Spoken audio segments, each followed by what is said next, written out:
அரசியலாயிரம் நேர்களுக்கு அகமதாபாத் விபத்து நடந்ததுக்கு உண்மையான காரணம் என்ன, இன்ன காரணத்தினால தான் இந்த நிகழ்ச்சி நடந்துச்சுங்கிற அந்த அதிர்ச்சியான தகவல் வர்றப்ப நமக்கெல்லாம் மிகப்பெரிய பேர் அதிர்ச்சியாக இருக்குது. உச்சகட்டமான சோகத்துக்கு ஆளாக்குது. இந்தியாவில் உள்ள மக்கள் மட்டும் இல்லாமல் உலக மக்களே இன்றைக்கி மிரண்டு போயிருக்கிறாங்க, அரண்டு போயிருக்கிறாங்க. இவ்வளோ பெரிய விபத்து சோகம் உலக மக்களையே பெரிய கவலைக்கு ஆளாக்கியிருக்குது. இந்த குஜராத்தில் அகமதாபாத்தில் சர்தார் வல்லபாய் பட்டேல் விமான நிலையத்திலேருந்து லண்டனுக்கு புறப்பட்ட அந்த ஏர் இந்தியாவுடைய போயிங் ரக விமானம் புறப்பட்ட 7வது நிமிஷத்தில் சுக்கு நூறாகி போனது மட்டும் இல்லாமல் நெருப்பு பிளம்பாகி அதில் பயணம் செய்த 242 பேரில் ஒருத்தரை தவிர 241 உயிர்களும் கருகியிருக்காங்கிற ஒரு சோகம் இன்றைக்கி நாட்டையே உச்சபட்சமான ஒரு கவலைக்கு உள்ளாக்கி இருக்குது. இது நடந்ததுக்கு உண்மையான காரணம் என்ன, இதை நடக்காமல் இனிமேல் எப்படி நம்ம இதை எச்சரிக்கையாக இருக்கிறது அப்படிங்கிற சில தகவல்களை நீங்கள் சில நிமிடங்கள் நீங்கள் கடைசி வரைக்கும் கேட்டுட்டு இது பற்றிய உங்களுடைய கருத்துக்களையும் நீங்கள் இந்த அரசியலான கமெண்ட் பாக்ஸில் கமெண்ட்ஸ் பண்ணுங்கள். இது போன்ற சோகம் இனிமேல் எங்கேயுமே நம்ம நாடு இல்லை உலகத்தில் எங்கேயுமே நடக்கக்கூடாதுங்கிற ஒரு பிரார்த்தனை தான் இன்றைக்கி உலகம் பூரா இருக்குது. இது நமக்கு மிகப்பெரிய வேதனை கொடுக்கறது மட்டும் இல்லாமல் ஒரு பக்கம் ஒரு அவமானத்தை கொடுக்குற மாதிரியும் இருக்குது. இந்தியாவில் இவ்வளோ பெரிய ஒரு கவனக்குறைவான சூழ்நிலையால் இந்த விபத்து நடந்துருச்சோன்னு பலரும் விமர்சனம் பண்ணக்கூடிய அளவுக்கு இந்த நிகழ்ச்சி நடந்திருக்கிறது தான் ஒரு வேதனையாக இருக்குது.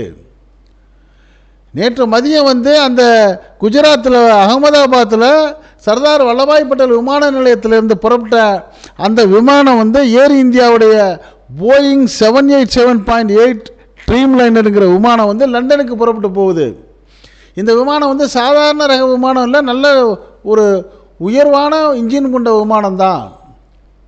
ஆனால் அப்படிப்பட்ட அந்த விமானம் மெயின்டெனன்ஸ் சரியில்லாமல் பராமரிப்பு சரியில்லாமல் தான் இருந்ததுனால தான் இப்படி ஒரு பெரிய நிகழ்வு நடந்திருக்குங்கிற மாதிரி இன்றைக்கி என்ன பண்ணுறாங்க, பலரும் பேச ஆரம்பிச்சிட்டாங்க. அது என்ன சொல்கிறாங்க, தொழில்நுட்ப கோளாறு தாங்க இதுக்கு காரணம் சொல்லி அதை மிக தெளிவான முறையில் அந்த விமான துறையில் உள்ளவங்களாம் பேச ஆரம்பிச்சிட்டாங்க. அது என்ன நடந்திருக்குது, அந்த விமானம் லேண்ட் ஆகிறப்ப தரையிலேருந்து ஒரு 700 அடி தூரம் போகிறப்பவே என்ன ஆயிடுச்சு, அதுக்கு மேலே போகாமல் கீழே விழுந்து உடஞ்சிருக்குது. இப்போ விமானம் தரையில் பாதையில் ஓடுறப்ப அந்த முன்பக்கத்தில் ஒரு வீல் இருக்கும், அதுக்கு பேர் என்ன சொல்லுவாங்க, லேண்டிங் கியர்னு சொல்லுவாங்க. முன்பக்கத்தில் ஒரு சக்கரம் ஓடும். அந்த விமானம் தூக்க ஆரம்பித்த உடனே டேக் ஆஃப் ஆன உடனே என்ன பண்ணோம், அது ஆட்டோமேட்டிக்காக அந்த லேண்டிங் கியரை உள்வாங்கிக்கிறணும். ஆனால் இந்த விமானத்தில் 700 அடி உயரம் போகிற வரைக்கும் திருப்பி விழுந்து உடையிற வரைக்கும் அது உள்வாங்காமல் இருந்திருக்குது. அப்போ அது விமானியுடைய கண்ட்ரோலுக்கு வரல. அடுத்தபடியாக அந்த 2 பக்கம் ரெக்கை இருக்கும் பார்த்தீங்களா, அந்த ரெக்கை விமானத்துடைய ரெக்கை ஒரு ஆக்சிலேஷனாக இருக்குமா. ஓடுபாதையில் இருக்கிறப்போ ஒரு நிலையம், டேக்கப் ஆகிறப்ப அப்படி சாய்வாக அப்படி ஏறுங்கள்ல அப்போ ஒரு நிலையம், அதுக்கு பிறகு அந்த பயணிக்கக்கூடிய சூழ்நிலையில் ஒரு நிலையம் இருந்தால் தான் அந்த விமானம் ஒழுங்காக பயணிக்கும். அந்தந்த சூழ்நிலைக்கு தகுந்த மாதிரி அதை மாறுதல் ஏற்படலைன்னா அதுவே விபத்துக்கு உள்ளாச்சிருக்கும். அதுவும் இந்த விமானி கண்ட்ரோலுக்கு வரல அப்படிங்கிற தகவலும் இப்போ வந்திருக்குது. இந்த விமானத்தை பற்றி வேற ஒருத்தர் யதார்த்தமாக கழுவி ஊற்றி ஒரு வீடியோ போட்டிருக்காரு வலைதளங்களில், ஃபேஸ்புக்கில். அது பெரிய இப்போ ட்ரெண்டிங் ஆகிருக்கு. இந்த விமானம் சென்னையிலேருந்து அகமதாபாத் போயிட்டு அகமதாபாத்தில் தான் லண்டனுக்கு புறப்பட்டு போயிருக்கு. அப்போ சென்னையிலேருந்து அகமதாபாத்துக்கு பயணம் பண்ண ஒருத்தர் அவர் இந்த விமானத்தில் உள்ள குறைபாடுகளை பார்த்துட்டு வேதனைப்பட்டு அதை தன்னுடைய மொபைலில் வீடியோ எடுத்து அவர் அதை ஃபேஸ்புக்கில் போட்டிருக்காரு. அவர் அகமதாபாத்தில் இறங்கி போயிட்டார். ஆனால் அங்கேருந்து புறப்பட்ட பிறகு இந்த விமானம் விபத்தான பிறகு அவர் போட்ட அந்த வலைதள காட்சிகள் இப்போ ட்ரெண்டிங்காக இருக்குது. அவர் என்ன போட்டிருக்காரு, அந்த விமானத்துக்குள்ள ஏசியே ஒர்க் பண்ணலை, கடுமையான வெப்பமாக இருந்துச்சுன்னு பேப்பர் எடுத்து எல்லோரும் விசிரிக்கிறாங்க. விமானனால ஏசியில் தானேங்க இருக்கணும், அதில் ஒர்க் பண்ணலை. அந்த சீட்டுக்கு முன்னாடி ஒரு டிவி இருக்கும், அதை காட்சிகளை பார்ப்பாங்க, சிலர் படம் பார்ப்பாங்க, பாட்டு கேட்பாங்க. அதை ஒரு ஆப்ரேட் பண்ணிருக்க, அது ஒர்க் பண்ணலை. பாட்டு கேட்பான ஸ்பீக்கரை சொல்லி பார்த்துருக்க, அது ஒர்க் பண்ணலை. அந்த பணிப்பெண்களை அழைக்கிறதுக்கு ஒரு காலிங் சுவிட்ச் இருக்கும், அதை பண்ணியிருக்கேன், அது ஒர்க் பண்ணலை. ஒன்றுமே வேலை செய்யலைன்னு இது என்னடா இவ்வளோ பெரிய டப்பாவாக இருக்கேன்னு வேதனைப்பட்டு இவர் என்ன பண்ணுறாரு, இதை பப்ளிக்கு தெரியப்படுத்தணுன்னு தன்னுடைய மொபைல் ஃபோனில் இதை பூரா வீடியோ எடுத்து அவர் வாயர்ஸில் பேசி போட்டு ஆட்டோமேட்டிக்காக இது வெளிவருது. ஆனால் அந்த விமானத்தில் இவ்வளோ பெரிய விஷயம்லாம் உள்ள கோளாறு இருக்குங்கிறது அப்புறம் இப்போ தெரிய வருது விபத்துக்கான பிறகு. இந்த விமானம் வந்து இவ்வளோ மோசமாக மெயின்டைன் பண்ணாமல் இருந்தது எப்படிங்கிறது தான் இப்போ ஒரு கேள்விக்குறியாக இருக்குது. 241 இன்னுயிர்கள் வந்து அதில் பயணம் பண்ணுறப்ப என்னென்ன கனவுகளோட கற்பனைகளோடு இருந்திருப்பாங்க. இப்போ உதாரணமாக வந்து ஒரு குடும்பம் போது கணவன் மனைவி 3 பிள்ளைங்க, அவங்க அப்படியே செல்ஃபி எடுத்துக்கிறாங்க. அழகாக அந்த சோபாவில் சாஞ்சிக்கிட்டு செல்ஃபி எடுத்து நாங்கள் புறப்பட போகிறோம், ஹாய் போயிட்டு வரோம் அப்படிங்கிற மாதிரி என்ன பண்ணுவாங்க, பெரும்பாலும் எல்லோரும் அதை செய்வாங்க. அவங்க உறவுகளுக்கு அந்த படத்தை ஷேர் பண்ணுவாங்க.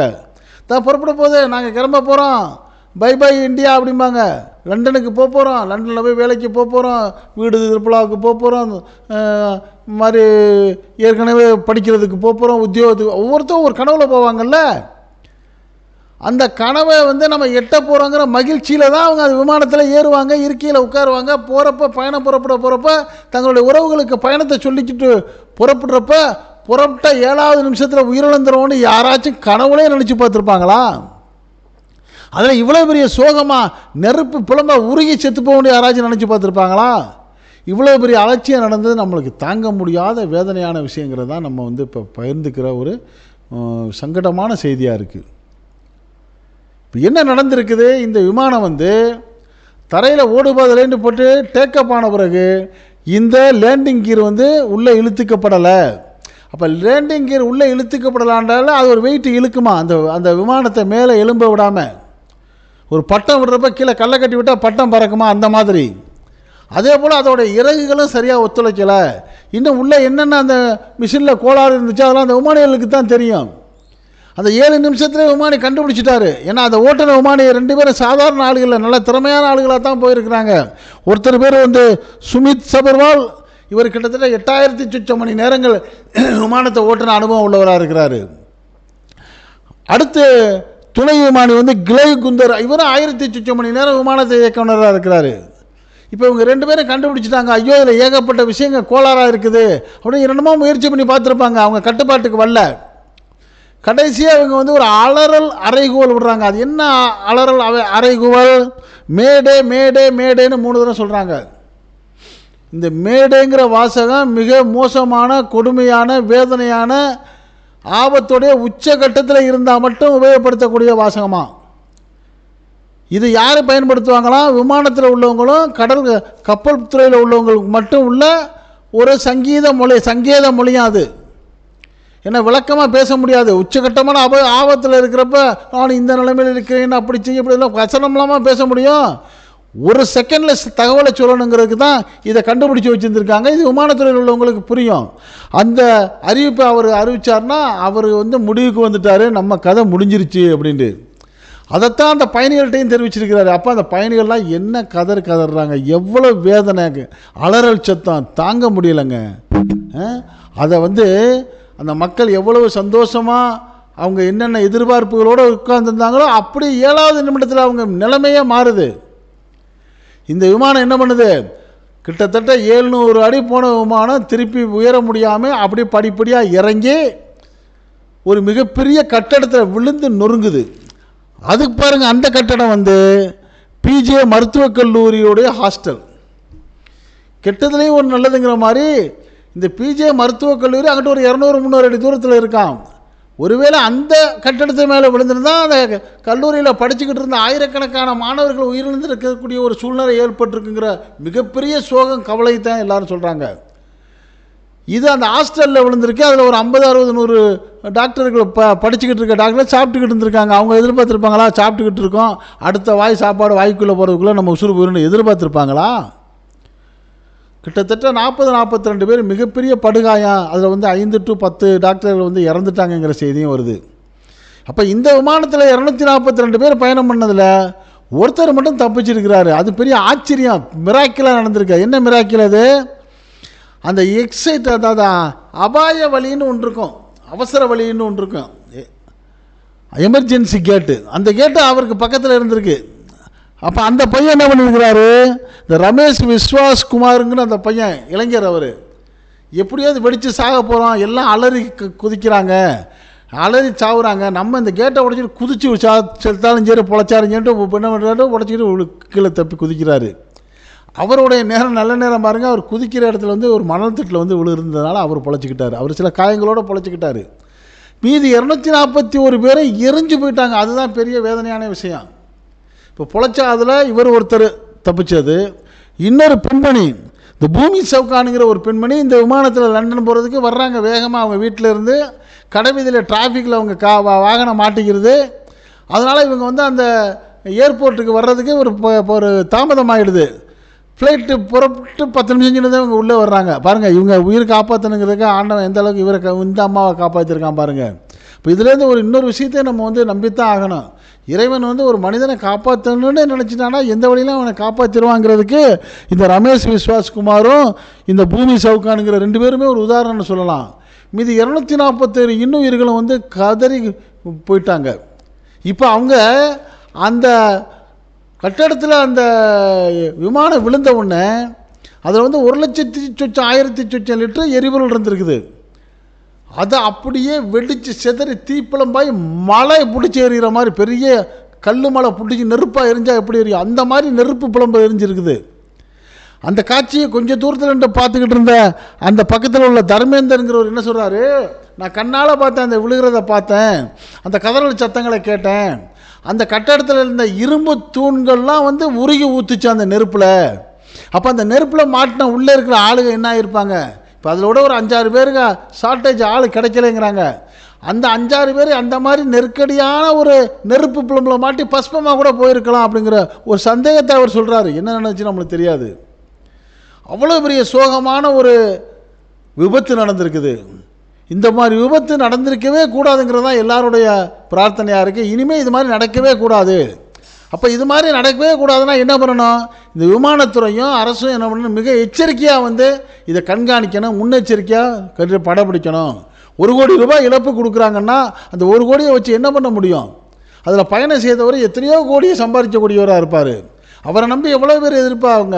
அதையெல்லாம் இழந்துட்டு அந்த குடும்பங்கள்லாம் நடுத்தரவுக்கு வரக்கூடிய சூழ்நிலையை உருவாக்கின இந்த விபத்து வந்து உலகத்தில், இந்தியா மட்டும் இல்லை, உலகத்தில் எங்கேயுமே நடக்கக்கூடாதுங்கிற பிரார்த்தனை தான் இன்றைக்கி இருக்குது.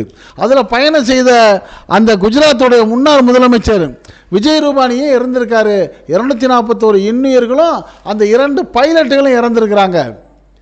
அதனால் இப்போ எல்லாருடைய பிரார்த்தனை மட்டும் இல்லை, எல்லாருடைய கோபமும் இந்த விமானத்துறை மேலே இருக்குது. நீங்கள் அலட்சியமாக நடந்ததுனால தான் இந்த இது நடந்திருக்கு அப்படிங்கிற மாதிரி. ஏன்னா பெரும்பாலான பல நாடுகளில் எவ்வளோ அழகான முறையில் சர்வீஸ் பண்ணிகிட்டு இருக்காங்க, நீங்கள் ஏங்க இவ்வளோ அலட்சியமாக இருக்கீங்கிற மாதிரி மக்கள் கோபத்தில் இருக்காங்க. அதனால இப்போ எல்லாருடைய பிரார்த்தனை என்னவாக இருக்குன்னா, இது மாதிரி இனிமேல் உலகத்தில் நடக்கவே கூடாது. இந்த 241 இன்னுயிர்களை இழந்த அந்த குடும்பத்தில் மீதம் உள்ளவங்க எவ்வளோ பெரிய வேதனை இருப்பாங்க. கணவனை இழந்த மனைவி, மனைவி இழந்த கணவன், அண்ணனை இழந்த தம்பி, பிள்ளை இழந்த அப்பா, நண்பனை இழந்த நண்பன் சொல்லி வர்ணிக்க முடியாத சோகத்தில் இருக்கிறாங்க. அவங்களுக்கெல்லாம் நம்ம இந்த சேனல் வழியாகவும் நம்ம ஆழ்ந்த இரங்கலையும் ஆறுதலையும் தெரிவிச்சுக்கிறோம். இறைவன் வந்து அந்த குடும்பத்தார்களுக்கு வந்து மன ஆறுதலை கொடுக்கணும், தைரியத்தை கொடுக்கணும், ஆறுதலை கொடுக்கணும். அவங்களுடைய அந்த வாழ்வுக்கான ஒரு நல்ல ஒரு சூழ்நிலையை இறைவன் ஏற்படுத்தி கொடுக்கணுங்கிற அந்த பிரார்த்தனையை வைக்கிறோம். இது போன்ற சோக நிகழ்வுகள் இனி நம்ம நாட்டில் இல்லை, உலகத்தில் எங்கேயுமே நடக்கக்கூடாதுங்கிற பிரார்த்தனையும் வைக்கிறோம். இது பற்றிய உங்களுடைய கருத்துக்களை நீங்கள் இந்த அரசியலான கமெண்ட் பாக்ஸில் கமெண்ட்ஸ் பண்ணுங்கள். நன்றி.